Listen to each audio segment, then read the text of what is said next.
طلاق مغلظہ میں غیر مقلد عالم سے فتویٰ لینا حرام ہے۔ آج کل یہ مرض بھی عام ہوتا جا رہا ہے کہ لوگ غصے میں آ کر 3 طلاقیں بیک وقت دے دیتے ہیں، اس کے بعد پریشان ہو کر اہل فتاویٰ کے پاس جاتے ہیں، دارالفتاؤں کے چکر کاٹتے ہیں، مفتیان کرام کے پاس جاتے ہیں، علماء کرام کے پاس جاتے ہیں، اور 3 طلاق دینے کی صورت میں چونکہ شرعاً کوئی گنجائش رہتی ہی نہیں ہے، تو جب کہیں سے بھی کوئی ان کو حل نہیں ملتا تو کسی غیر مقلد یعنی اہل حدیث عالم سے جواز کا فتویٰ لے کر بیوی کو اپنے گھر میں بسا لیتے ہیں۔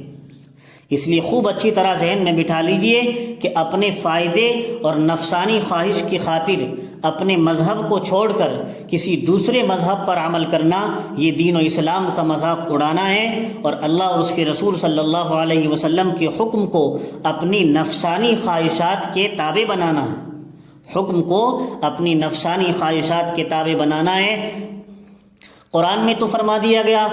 جب 3 طلاق دے دی فلا تحل له من بعد، اس کے بعد وہ حلال ہو ہی نہیں سکتی حتی تنکح زوجا غیرہ، یہاں تک کہ دوسرے شوہر سے شادی کرے، بس حلالے کی صرف ایک ہی صورت ہو سکتی ہے، باقی اس کے علاوہ کوئی گنجائش ہے ہی نہیں رکھنے کی 3 طلاق کے بعد۔ جب قرآن نے کہہ دیا اس سے بڑھ کر کچھ نہیں۔ دنیا کی چند روزہ راحت اور عیش کی خاطر اپنے خالق و مالک کو ناراض کر لینا اور عذاب جہنم کا سامان اختیار کر لینا، یہ بڑی حماقت اور محرومی کی بات ہے۔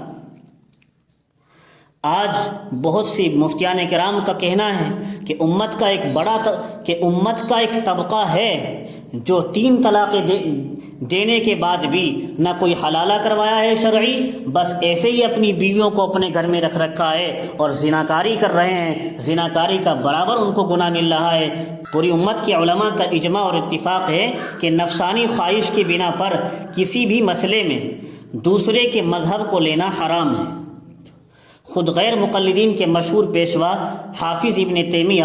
اپنے فتاویٰ میں اس کی حرمت پر اجماع امت نقل کرتے ہیں۔